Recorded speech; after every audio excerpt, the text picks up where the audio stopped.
श्री आशुतोष महाराज जी के श्री चरणों में मेरा कोटि कोटि प्रणाम। कल्पना कीजिए, रात के 2 बज रहे हैं। पूरा मोहल्ला, पूरी दुनिया एक गहरी और बेसुध नींद में सो रही है। लेकिन आप अपने बंद कमरे में अपनी किसी बहुत बड़ी परेशानी से हारकर, किसी भयंकर बीमारी के दर्द से टूटकर या दुनिया के दिए हुए धोखे से बिखरकर जमीन पर बैठे फूट फूट कर रो रहे हैं। आपके गालों से गर्म आंसू छलक रहे हैं और जमीन पर गिर रहे हैं। और ठीक उसी समय दूसरी तरफ आपसे मीलों दूर पंजाब के एक बहुत बड़े आश्रम के एक शांत कमरे में, एक डीप फ्रीजर की मोटी और बर्फीली दीवारों के बीच, आपके पूर्ण सतगुरु श्री आशुतोष महाराज जी का भौतिक शरीर महासमाधि की अवस्था में बिल्कुल शांत रखा हुआ है। दुनिया वाले कहते हैं कि वो शरीर मिट्टी हो गया है। अज्ञानी लोग ताने मारते हैं कि वो शरीर शून्य है, उसमें कोई हरकत नहीं है, उसकी सांसें रुक चुकी हैं और अब वो कुछ भी महसूस नहीं कर सकता। लेकिन मेरे अपनों, अपनी सांसों को रोक लीजिए, क्योंकि आज मैं आपको जो बताने जा रहा हूं वो आपके पैरों तले से जमीन खींच लेगा। क्या आप जानते हैं कि रात के उस सन्नाटे में जिस पल आपके गाल से आपका वो एक गर्म आंसू टूटकर जमीन पर गिरता है, ठीक उसी पल, उसी माइक्रोसेकंड में उस समाधि के अंदर रखे बर्फ से जमे हुए महाराज जी के भौतिक शरीर में एक भयंकर ब्रह्मांडीय हलचल पैदा हो जाती है। हाँ, उनका वो जमा हुआ शरीर आपके उस आंसू की तपिश को महसूस करता है। आज मैं आपको दुनिया के किसी मॉडर्न विज्ञान की नहीं, बल्कि हमारे पवित्र वेदों और कश्मीर शैववाद का वो खौफनाक सच बताने जा रहा हूं, जिसे सुनने के बाद आप जिंदगी में कभी भूल कर भी महाराज जी की तस्वीर या उनकी समाधि के सामने रोने की हिम्मत नहीं कर पाएंगे। इस वीडियो का 1 सेकंड भी मिस मत करना, क्योंकि आज आपके सबसे बड़े भ्रम टूटने वाले हैं। मेरे गुरु भाइयों, कभी अकेले में बैठकर सोचिएगा, हम इंसानों की बुद्धि कितनी छोटी, कितनी नासमझ और कितनी सीमित है ना। हम अपनी इन 2 मिट्टी की आंखों से देखते हैं और मान बैठते हैं कि जिस शरीर की सांसें रुक गईं, जिसका दिल धड़कना बंद हो गया, जिसकी नसों में खून दौड़ना बंद हो गया, वो शरीर मर चुका है। दुनिया कहती है कि वो राख हो गया है, वो अब कुछ महसूस नहीं कर सकता। लेकिन जरा आज अपनी इस छोटी सी सांसारिक बुद्धि के चश्मे को उतारकर फेंक दीजिए और हमारे सनातन धर्म के सबसे प्राचीन, सबसे खौफनाक और सबसे रहस्यमयी ग्रंथ विज्ञान भैरव तंत्र के पवित्र पन्नों को खोलिए। इस तंत्र शास्त्र में एक बहुत भयंकर और ब्रह्मांडीय सिद्धांत लिखा है, जिसे स्पंदन का विज्ञान कहा जाता है। आप पूछेंगे, ये स्पंदन क्या है? मेरे अपनों, स्पंदन का मतलब कोई आम धड़कन नहीं है। ये वो धड़कन नहीं है जो किसी मशीन से नापी जा सके। स्पंदन ब्रह्मांड की वो परम ईश्वरीय धड़कन है जो चलने के लिए किसी फेफड़े, किसी दिल या खून की मोहताज नहीं होती। ये चेतना की वो लहर है, वो गूंज है जिससे ये पूरा ब्रह्मांड पैदा हुआ है। इसे एक बहुत ही साधारण और अपनी जिंदगी से जुड़े उदाहरण से समझिए। जब एक बीज कई महीनों तक सूखी मिट्टी के अंदर पड़ा होता है तो वो बिल्कुल सूखा, कठोर और बेजान लगता है। उसमें कोई हरकत नहीं होती, कोई सांस नहीं होती। अगर आप उसे काटेंगे तो उसमें से खून नहीं निकलेगा। लेकिन क्या वो बीज मरा हुआ है? नहीं। उस एक छोटे से सूखे और बेजान बीज के अंदर एक पूरे के पूरे विशाल और हरे भरे पेड़ की जिंदगी मौन होकर सो रही है। उसे बस सही वक्त का इंतजार है। मेरे अपनों, बिल्कुल इसी तरह जब एक साक्षात परब्रह्म, एक पूर्ण सतगुरु अपनी स्वेच्छा, मर्जी से महासमाधि में जाता है तो वो शरीर मरता नहीं है। महाराज जी ने अपनी देह नहीं छोड़ी है, बल्कि जब एक सतगुरु समाधि लेता है तो कठोपनिषद के अनुसार वो एक बहुत ही भयंकर योग क्रिया करता है। वो अपने शरीर की 72,000 नाड़ियों में दौड़ने वाली सारी प्राण ऊर्जा को खींचना शुरू करता है। वो अपने शरीर के 9 दरवाजों, 2 आंखें, 2 कान, 2 नाक के छिद्र, मुंह आदि को पूरी तरह से बंद कर लेता है ताकि कोई भी ऊर्जा बाहर न जा सके। और फिर वो उस सारी की सारी प्रचंड ऊर्जा को, उस ब्रह्मांडीय आग को अपनी सुषुम्ना नाड़ी के रास्ते ऊपर खींचकर अपने मस्तिष्क के सबसे ऊपरी और सबसे सूक्ष्म हिस्से, जिसे वेदों में ब्रह्मरंध्र, द 10th डोर व दशम द्वार कहा जाता है, वहां ले जाकर हमेशा के लिए लॉक कर देता है। बाहर की दुनिया के लिए, अज्ञानी लोगों के लिए वो शरीर बर्फ की तरह ठंडा, सुन्न और बेजान लगता है।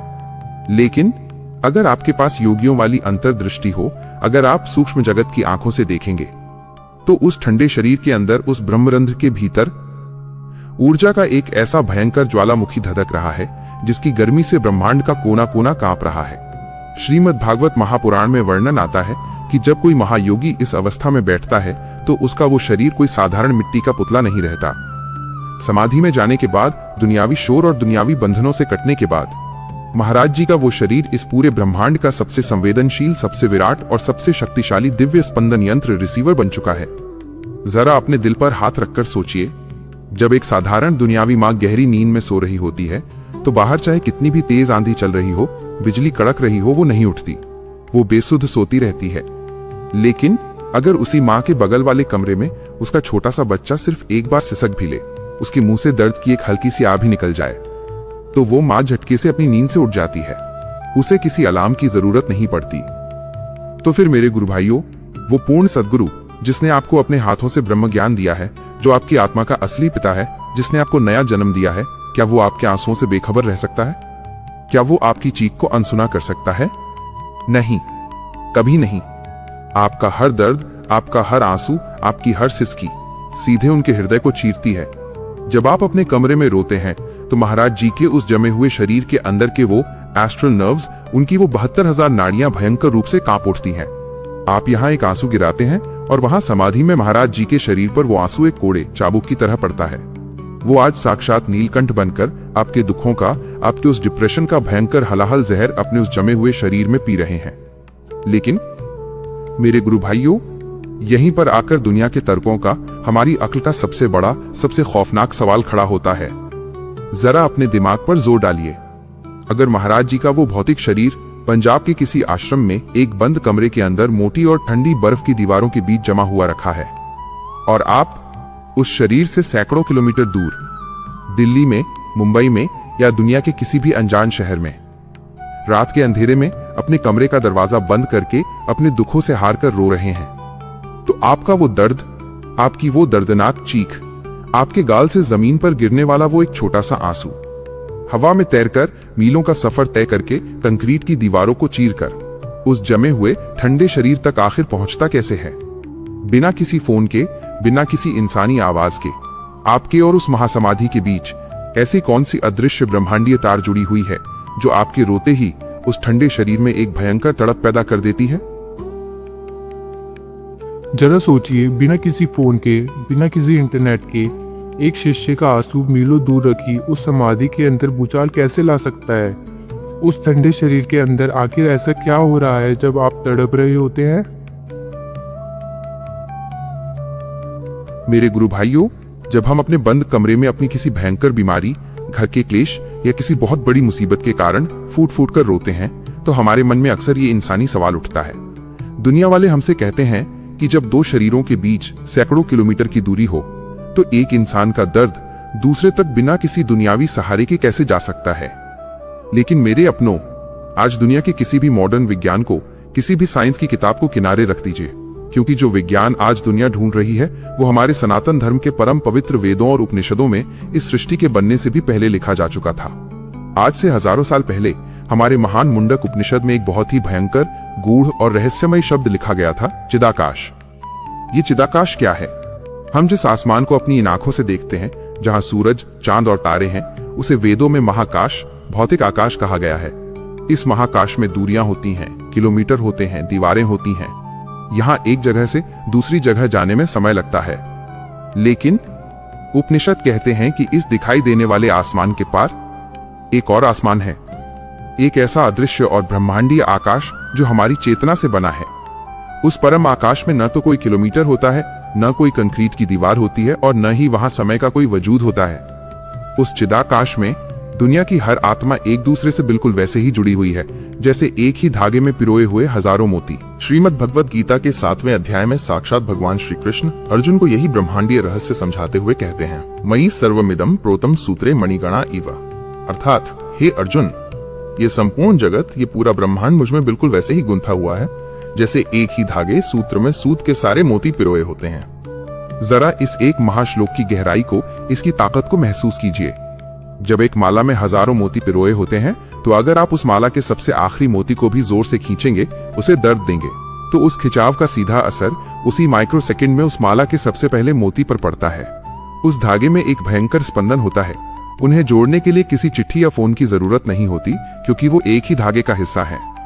मेरे गुरु भाइयों, जरा अपनी आंखें बंद कीजिए और अपनी जिंदगी के उस सबसे परम पवित्र दिन को याद कीजिए। वो दिन जब आप पहली बार आश्रम गए थे, वो दिन जब आपने आशुतोष महाराज जी के श्री चरणों में बैठकर या उनके भेजे हुए संतों के सामने बैठकर ब्रह्म ज्ञान की दीक्षा ली थी। आपको क्या लगता है उस दिन क्या हुआ था? क्या गुरु ने आपके कान में सिर्फ एक मंत्र फूंक दिया था? नहीं मेरे अपनों, वेद कहते हैं कि दीक्षा के उस पवित्र क्षण में जब गुरु ने आपके आज्ञा चक्र तीसरे नेत्र पर अपनी कृपा दृष्टि डाली थी, तो वो कोई साधारण पल नहीं था। उस क्षण में आपकी भटकी हुई बेसहारा आत्मा जीवात्मा के उस मोती को महाराज जी ने अपनी परम आत्मा के उस ईश्वरीय धागे में हमेशा हमेशा के लिए पिरो दिया था। एक सच्चा सद्गुरु अपने शिष्य की आत्मा के साथ एक ऐसी भयंकर ब्रह्मांडीय गांठ बांध देता है जिसे साक्षात यमराज भी नहीं खोल सकता। दीक्षा के बाद आप और महाराज जी दो अलग अलग शरीर बचे ही नहीं। आपका आज्ञा चक्र सीधा उनके हृदय अनाहत चक्र से जुड़ गया। इसे एक बहुत ही साधारण और रुला देने वाले दुनियावी उदाहरण से समझिए। जब एक बच्चा अपनी मां के गर्भ में होता है तो वो एक गर्भनाल से अपनी मां से जुड़ा होता है। जन्म के बाद डॉक्टर उस नाल को कैंची से काट देते हैं। दुनिया को लगता है कि मां और बच्चा अलग हो गए, लेकिन क्या वो सच में अलग होते हैं? जब वो बच्चा बड़ा होकर किसी दूसरे देश में भी चला जाए और अगर वहां उसे कोई बहुत भयंकर चोट लग जाए, वो एक्सीडेंट में तड़प रहा हो, तो हजारों किलोमीटर दूर बैठी उस मां के सीने में अचानक एक भयंकर दर्द उठता है। मां बेचैन हो जाती है, उसकी आंखों से बिना बात के आंसू गिरने लगते हैं। अगर हाड़ मांस की बनी एक साधारण सी दुनियावी मां का अपने बच्चे के साथ ऐसा अदृश्य और चमत्कारी जुड़ाव हो सकता है, तो मेरे अपनों, वो पूर्ण सद्गुरु आशुतोष महाराज जी जो पूरे ब्रह्मांड के परमपिता हैं, जिन्होंने आपकी आत्मा को नया जन्म दिया है, जो साक्षात शिव का अवतार हैं, क्या उनके और आपके बीच की वो ब्रह्मांडीय डोर कभी टूट सकती है? कभी नहीं। आज जब आप अपने बंद कमरे में अपनी किसी लाइलाज बीमारी को लेकर, अपने डूबे हुए व्यापार को लेकर या अपने किसी टूटे हुए रिश्ते को लेकर फूट फूट कर रोते हैं, जब आप दर्द से तड़पते हुए जमीन पर गिर जाते हैं, तो वेदों का वो चिदाकाश नियम कहता है कि आपका वो दर्द, आपकी वो चीख उस कमरे की हवा में गायब नहीं होती। शास्त्र कहते हैं कि एक सच्चे ब्रह्मज्ञानी शिष्य के आंसू कोई खारा पानी नहीं होते, वो आंसू आपके कर्मों का पिघला हुआ जहर होते हैं। और जब वो आंसू जमीन पर गिरते हैं, जब आप रोते हैं, तो आपके रोने से पैदा हुई वो भयंकर निराशा की ऊर्जा, वो दर्द का भयंकर स्पंदन उस चिदाकाश ब्रह्मांडीय आकाश को चीरता हुआ उसी सेकंड बिना एक पल की देरी के समाधि में बैठे आशुतोष महाराज जी के उस ठंडे शरीर के अनाहत चक्र हृदय पर जाकर एक कोड़े चाबुक की तरह टकराती है। आपको यकीन नहीं होता? तो आइए आज मैं आपको शिव पुराण की रुद्र संहिता का वो अत्यंत गुप्त और रुला देने वाला प्रसंग सुनाता हूँ, जो आपके सारे भ्रम, सारे सवालों को जड़ से उखाड़ फेंकेगा। जरा याद कीजिए वो खौफनाक समय जब माता सती ने अपने पिता दक्ष के यज्ञ कुंड में कूदकर अपनी देह त्याग दी थी, तो भगवान शिव को इतना वैराग्य आया कि वो पूरी दुनिया से, सारे ब्रह्मांड से कट गए थे। वो हिमालय की सबसे दुर्गम और बर्फीली गुफाओं में जाकर परम समाधि में बैठ गए थे। वो बर्फ के पहाड़ों के बीच एक पत्थर की तरह जम गए थे। उनकी सांसें रुक गई थीं, उनका शरीर सुन्न हो गया था। पूरी दुनिया को, यहाँ तक कि बड़े बड़े देवताओं को भी लगा कि साक्षात शिव अब सो गए हैं, वो अब किसी की पुकार नहीं सुनेंगे। समय बीतता गया और फिर धरती पर तारकासुर नाम के भयंकर राक्षस का आतंक छा गया। उसने देवताओं को स्वर्ग से निकाल दिया। त्राही त्राही मच गई। देवता रोने लगे, तड़पने लगे, उनका सब कुछ लुट गया। अब देवता भगवान शिव को जगाने के लिए हिमालय पहुंचे, लेकिन शिव तो उस परम समाधि में थे जहां कोई इंसानी आवाज नहीं पहुंच सकती। देवताओं ने उन्हें जगाने के लिए कोई तार नहीं जोड़ी, कोई भौतिक प्रयास नहीं किया। देवताओं ने सिर्फ और सिर्फ सच्चे हृदय से, पीड़ा से भरकर रोना शुरू किया। और तब शिव पुराण कहता है कि एक ऐसा ब्रह्मांडीय चमत्कार हुआ जिसने सृष्टि के सारे नियम पलट दिए। बिना आंखें खोले, बिना अपनी समाधि को तोड़े, हिमालय की उस -डिग्री की जमा देने वाली ठंड में भी साक्षात भगवान शिव के उस जमे हुए शरीर से पसीने की बूंदें, स्वेद छूटने लगी। शिव के उस सुन्न शरीर में एक भयंकर स्पंदन, कांपना पैदा हो गया। वो पसीना क्या था? वो पसीना उस ब्रह्मांडीय आग का नतीजा था जो देवताओं के आंसुओं के कारण शिव के हृदय में जल उठी थी। बिना आंख खोले, बिना कुछ बोले, शिव के उस समाधि वाले शरीर ने अपने भक्तों का वो सारा दर्द, वो सारी भयंकर पीड़ा अपने ऊपर ले ली थी। उनके रोने की आंच से, उनके दर्द से शिव की वो बर्फीली समाधि पिघलने लगी थी। मेरे अपनों, आज आशुतोष महाराज जी बिल्कुल, हाँ बिल्कुल उसी शिव अवस्था में हैं। वो उस बर्फ की समाधि में इसलिए नहीं बैठे हैं कि उन्हें कोई आराम करना है। वो इसलिए बैठे हैं ताकि जब इस भयंकर कलयुग में उनके बच्चे, आप और मैं, पापों की आग में जलें, जब हमें हमारे ही कर्मों का कैंसर रुलाए, तो वो उस डीप फ्रीजर के बीच बैठकर हमारे उन दुखों की भयंकर गर्मी को सोख सकें। जब आप यहाँ अपने कमरे में रोते हैं, तो महाराज जी के उस जमे हुए शरीर के अंदर के वो सूक्ष्म तंतु एस्ट्रल नर्व्स भयंकर रूप से कांप उठते हैं। आप यहाँ एक आंसू गिराते हैं और वहां महाराज जी के शरीर पर वो आंसू एक कोड़े की तरह पड़ता है। वो आज साक्षात नीलकंठ बनकर आपके दुखों का, आपके उस डिप्रेशन का भयंकर हलाहल जहर अपने उस जमे हुए शरीर में पी रहे हैं। तो ये तो सिद्ध हो गया कि हमारे आंसू उन तक पहुंचते हैं। लेकिन अब एक ऐसा सवाल उठता है जो हर भक्त के सीने को चीर देगा। अगर ये सब सच है, अगर उन्हें हमारा दर्द महसूस हो रहा है, अगर हमारे आंसुओं से वो तड़प रहे हैं, तो फिर वो अपनी आंखें क्यों नहीं खोल देते? अगर एक पिता अपने बच्चे को रोता हुआ देख ले तो वो आग में कूद जाता है। फिर सारे ब्रह्मांड का मालिक हमें तड़पता हुआ छोड़कर उस डीप फ्रीजर को तोड़कर बाहर क्यों नहीं आ जाता? आखिर वो उस बंद कमरे में किसका इंतजार कर रहे हैं? क्या वो किसी बहुत बड़े ब्रह्मांडीय नियम से बंधे हुए हैं, या फिर इसके पीछे कलयुग की कोई बहुत बड़ी और खौफनाक साजिश छुपी है?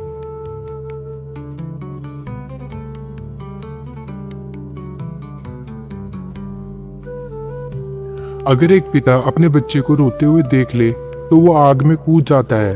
फिर सारे ब्रह्मांड का मालिक हमें तड़पता हुआ छोड़कर समाधि में क्यों बैठा है? क्या वो किसी ब्रह्मांडीय नियम से बंधे हुए हैं, या इसके पीछे कोई बहुत बड़ी साजिश है? मेरे गुरु भाइयों, जब दर्द हद से गुजर जाता है तो हमारा ये सांसारिक मन अक्सर भगवान पर और अपने गुरु पर शक करने लगता है। हम चीख चीख कर कहते हैं कि अगर गुरु सच में मेरा पिता है, अगर उसे सच में मेरे आंसुओं से दर्द होता है, तो वो बाहर आकर मेरी इस बीमारी, मेरी इस गरीबी और मेरे इस दुख को एक पल में खत्म क्यों नहीं कर देता? क्या उसके पास शक्तियां खत्म हो गई हैं? ठीक यहीं पर आकर हम नादान इंसानों की छोटी सी अक्ल और हमारी बुद्धि काम करना बंद कर देती है। हम चाहते हैं कि गुरु आए, कोई जादू की छड़ी घुमाए और हमारी सारी मुश्किलें रातों रात खत्म हो जाएं।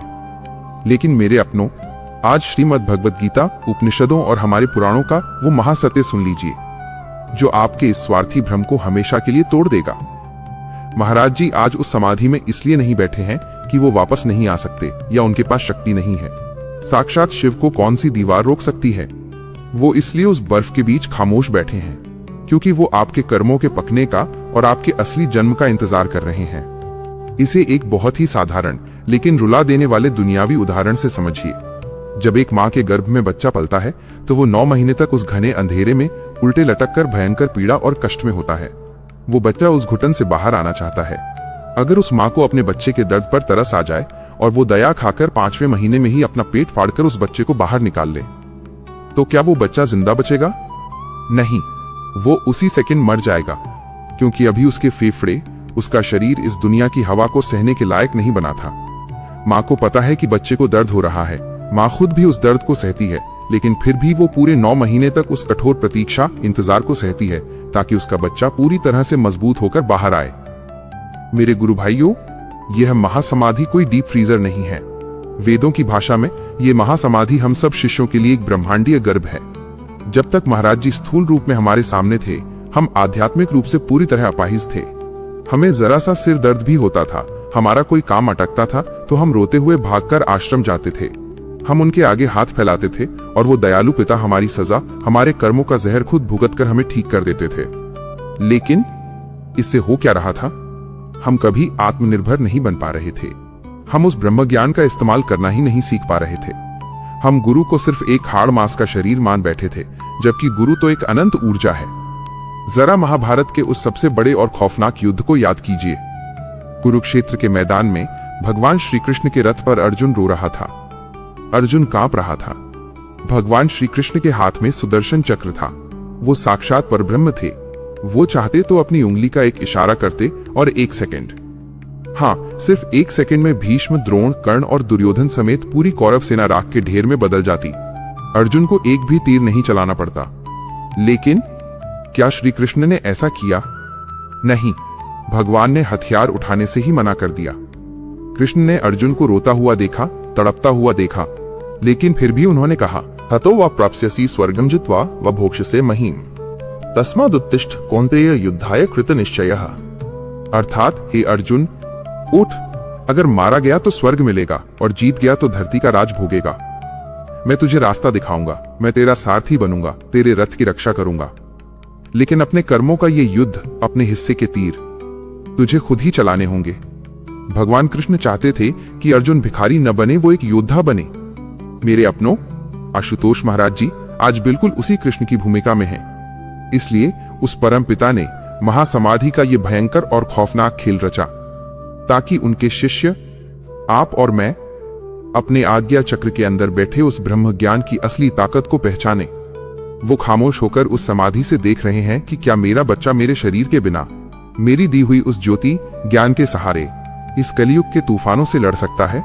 क्या ये मुझे सिर्फ मिट्टी का शरीर मानता है या मेरे उस विराट ब्रह्मांडीय रूप को पहचानता है?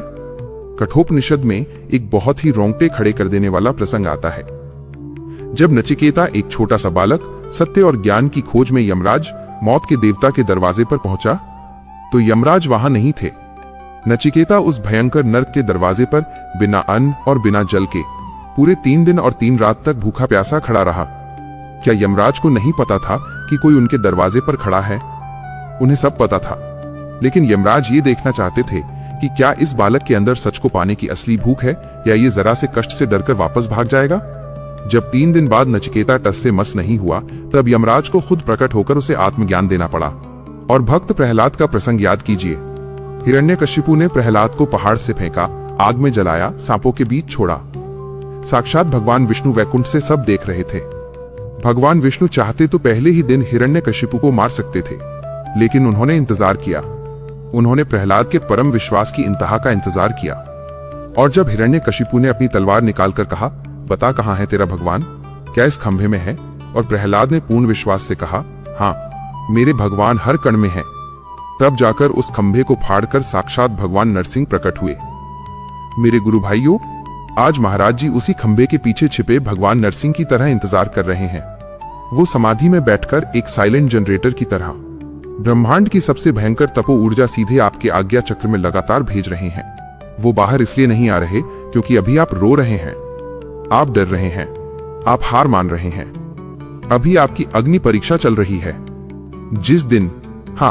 जिस दिन इस अंतर्दृष्टि के परिवार के सारे शिष्य, वो लाखों लोग रोना बंद करके अपने आंसुओं को पोंछ लेंगे, जिस दिन आप अपने दुखों के आगे घुटने टेकने के बजाय अपने तीसरे नेत्र पर ध्यान लगाकर ब्रह्मांड से कहेंगे कि आने दो जितनी मुश्किलें आनी हैं, मेरे साथ मेरा गुरु, मेरा ब्रह्म ज्ञान खड़ा है, विश्वास मानिए मेरे अपनों। जिस दिन आपका वो डर आपके पूर्ण तपोबल और समर्पण में बदल जाएगा, उसी सेकंड, उसी पल महासमाधि का वो डीप फ्रीजर अपने आप पिघल जाएगा, वो दरवाजा टूट जाएगा। तो गुरु की खामोशी और महाप्रतीक्षा का ये रहस्य तो आपने समझ लिया, लेकिन अब आपके सामने आपकी जिंदगी का सबसे बड़ा, सबसे भयानक और सबसे प्रैक्टिकल सवाल खड़ा है। मान लीजिए कल सुबह आपको पता चलता है कि आपको कोई बहुत भयंकर बीमारी हो गई है, या आपका करोड़ों का व्यापार अचानक मिट्टी में मिल गया है, या आपका कोई अपना मौत के मुंह में है। उस वक्त इंसान का दिल फट जाता है, आंसू अपने आप आंखों से छलक पड़ते हैं। अगर हमें रोना नहीं है, अगर हमारे रोने से उस समाधि में बैठे गुरु को दर्द होता है, तो फिर उस भयंकर पीड़ा के वक्त, उस जानलेवा मुसीबत के समय हम आखिर करें क्या? हम अपना दर्द किसे बताएं? रोएं नहीं तो क्या करें? क्या हमारे योग सूत्रों में कोई ऐसा ब्रह्मांडीय स्विच है, कोई ऐसा गुप्त तरीका है जिसे उस दर्द के पल में आजमाते ही आपकी वो भयंकर मुसीबत 24 घंटे के अंदर राख हो जाए और समाधि में बैठे गुरु को दर्द के बजाय परम शांति और सुकून महसूस हो? वो किस्मत को पलट देने वाली प्रतिपक्ष भावना क्या है?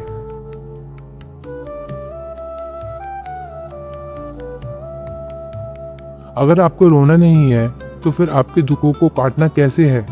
क्या कोई ऐसा ब्रह्मांडीय स्विच है जिसे दबाते ही आपका दर्द 24 घंटे में खत्म हो जाए और समाधि में बैठे गुरुदेव को दर्द के बजाय परम शांति महसूस हो?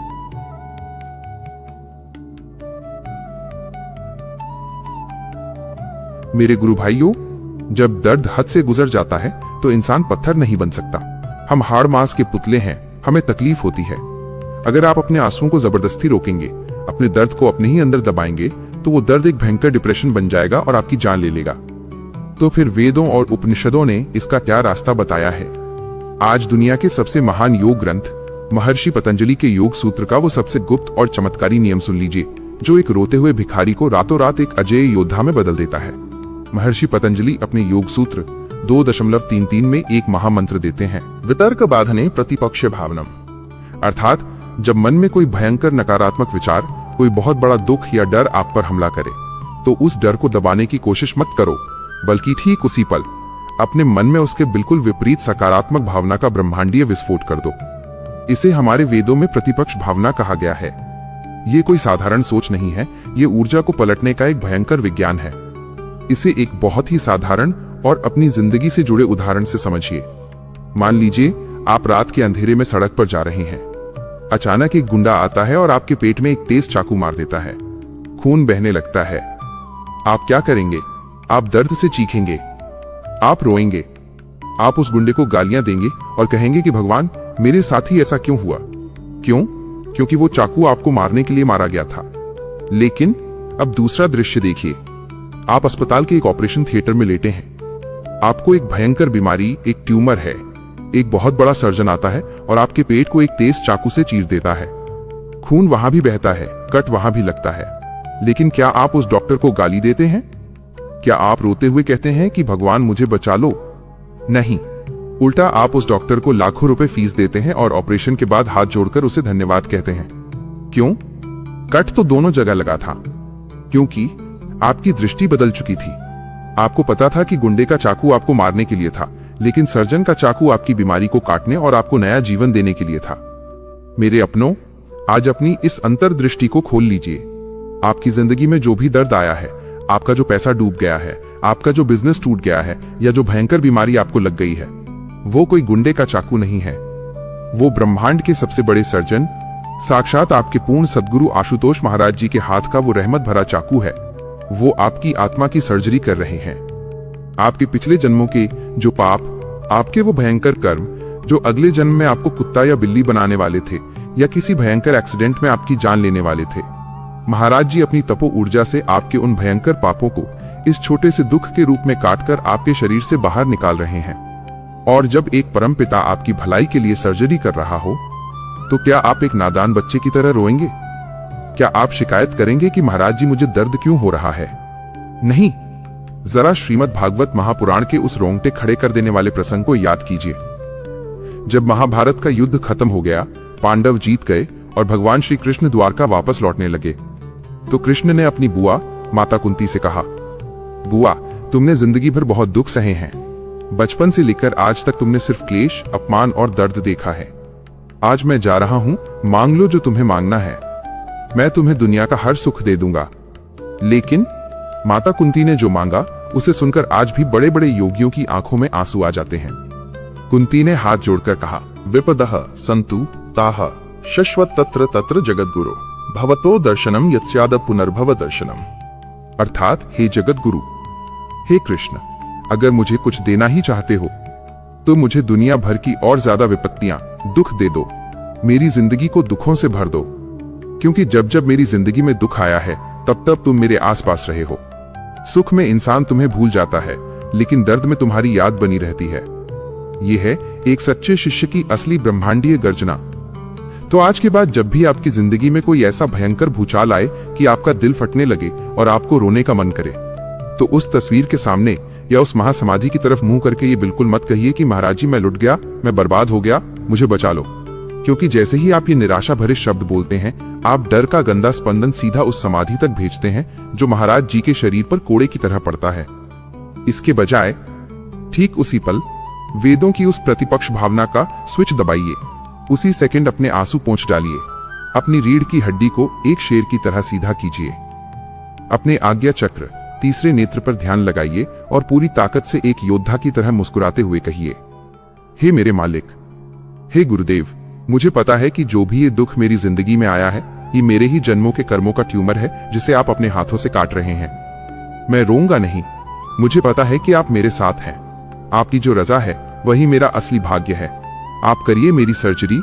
मैं दर्द सहने के लिए पूरी तरह तैयार हूं। मेरे गुरु भाइयों, ये कोई छोटी बात नहीं है। जैसे ही आप रोना छोड़कर अपनी शिकायत को पूर्ण समर्पण में बदलते हैं, आपके आज्ञा चक्र से एक इतना भयंकर, इतना शक्तिशाली और परम पवित्र सकारात्मक स्पंदन निकलता है जो प्रकाश की गति से भी तेज जाकर सीधा उस बर्फीली समाधि के अंदर टकराता है। और जानते हैं तब उस समाधि के अंदर क्या होता है? वो आपका पवित्र स्पंदन महाराज जी के उस जमे हुए ठंडे शरीर पर कोड़े की तरह नहीं पड़ता, बल्कि वो स्पंदन उनके हृदय पर एक ठंडे और ईश्वरीय चंदन की तरह लगता है।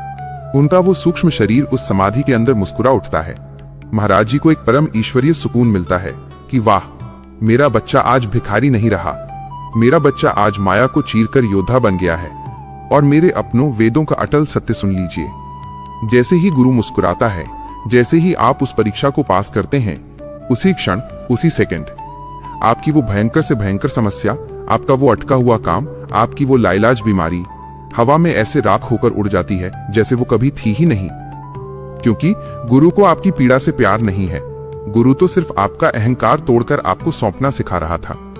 जिस पल आप झुक गए, उसी पल आपकी समस्या हमेशा के लिए खत्म हो गई। यही महासमाधि का सबसे बड़ा स्पंदन विज्ञान है। तो अपने गुरु को दर्द से कैसे बचाना है और रोना कैसे छोड़ना है, ये आपने आज सीख लिया। लेकिन मैं सागर आज मिशन 50 लाख की इस महाक्रांति में अपनी इस अंतर्दृष्टि की सेना से एक बहुत सीधा सवाल पूछना चाहता हूं। जरा सोचिए, क्या आपको ब्रह्म ज्ञान सिर्फ इसलिए मिला है कि आप चुपचाप बैठकर सारी जिंदगी सिर्फ दुख और तकलीफ सहते रहें? क्या आप पूरी जिंदगी सिर्फ किस्मत के भरोसे बैठे रहेंगे कि जो होगा देखा जाएगा? नहीं मेरे अपनों, नहीं। वेद और उपनिषद चीख चीख कर कहते हैं कि जब एक पूर्ण सद्गुरु किसी इंसान के तीसरे नेत्र को खोलकर उसे ब्रह्म ज्ञान देता है, तो वो उसे कोई लाचार भिखारी या सिर्फ एक भक्त नहीं बनाता। वो सद्गुरु उसे अपने ही जैसा एक छोटा भगवान बना देता है। क्या आप जानते हैं कि आपके उस आज्ञा चक्र, तीसरे नेत्र के अंदर इस ब्रह्मांड की एक ऐसी भयंकर, अत्यंत गुप्त और चमत्कारी संकल्प शक्ति सोई पड़ी है जिसका इस्तेमाल करना आप पूरी तरह से भूल चुके हैं। अगर आप उस ब्रह्म ज्ञान की सबसे गुप्त और प्राचीन विधि को जान लें, अगर आप जान लें कि रात के ठीक 3 बजे ब्रह्म मुहूर्त में अपने श्वासों सांसों को एक विशेष गति में रोककर अगर आप वो एक विशेष संकल्प कर लें, तो मैं आपको वेदों की कसम खाकर कहता हूं, इस ब्रह्मांड की सारी ईश्वरीय शक्तियों को, सारे नवग्रहों को मजबूर होकर आपके उस अटके हुए काम को, आपकी उस सबसे बड़ी इच्छा को सिर्फ 24 से 72 घंटे के अंदर पूरा करके आपके कदमों में रखना ही पड़ेगा।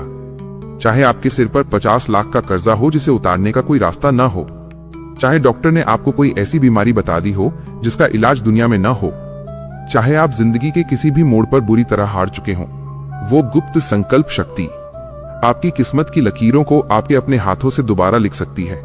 वो आपको रोने वाला नहीं, बल्कि दुनिया को देने वाला एक ब्रह्मांडीय राजा बना सकती है। वो चमत्कारी वैदिक विधि क्या है? 3 बजे वो संकल्प कैसे लिया जाता है? मेरी अगली वीडियो YouTube के पूरे इतिहास को हिलाकर रख देगी। ऐसा सत्य जो आज तक किसी योगी ने आम दुनिया को नहीं बताया। विषय है ब्रह्मज्ञानी की गुप्त संकल्प शक्ति। अपनी सबसे बड़ी समस्या को 72 घंटे में राख कैसे करें? अपनी किस्मत खुद लिखने का वैदिक विज्ञान। ये वो महासत्य है जो हर रोते हुए इंसान के जीवन को हमेशा के लिए बदल कर रख देगा। लेकिन ये जिंदगी बदल देने वाला रहस्य मैं तभी खोलूंगा जब आप मुझे हुक्म देंगे। अगर आप सच में अपनी किस्मत का मालिक खुद बनना चाहते हैं, अगर आप चाहते हैं कि मैं वो संकल्प शक्ति का रहस्य दुनिया के सामने लाऊं, तो अभी इसी पल इस कमेंट बॉक्स की दीवारों को पूरी तरह फाड़ दीजिए और अपनी पूरी ताकत से दहाड़ मारिए। जय श्री आशुतोष महाराज जी, वो 72 घंटे वाली संकल्प शक्ति का रहस्य बताइए। मुझे हर एक गुरु भाई का कमेंट इस वीडियो पर चाहिए। कमेंट से बाढ़ ला दीजिए। इस वीडियो को अभी के अभी लाइक करें। अपने हर दुखी रिश्तेदार, दोस्त और गुरु भाई की जिंदगी को आजाद करने के लिए इसे अभी अपने हर व्हाट्सएप ग्रुप में शेयर करें। और इस मिशन 50 लाख का सबसे ताकतवर सिपाही बनने के लिए, अपनी जिंदगी बदलने के लिए अपने चैनल अंतर्दृष्टि को अभी सब्सक्राइब करके बेल आइकन जरूर दबा लें। जय श्री आशुतोष महाराज जी।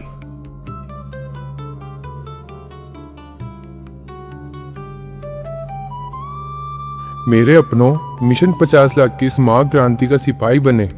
अगर आप 72 घंटे वाली उस गुप्त संकल्प शक्ति का ब्रह्मांडीय रहस्य जानना चाहते हैं, तो अभी अपने चैनल अंतर्दृष्टि को सब्सक्राइब करके बेल आइकन दबा लें। हर रोते हुए भक्त की जान बचाने के लिए इसे तुरंत शेयर करें और कमेंट बॉक्स में पूरी ताकत से दहाड़े जय श्री आशुतोष महाराज जी। मिलते हैं अगले महारहस्य में। जय श्री आशुतोष महाराज जी।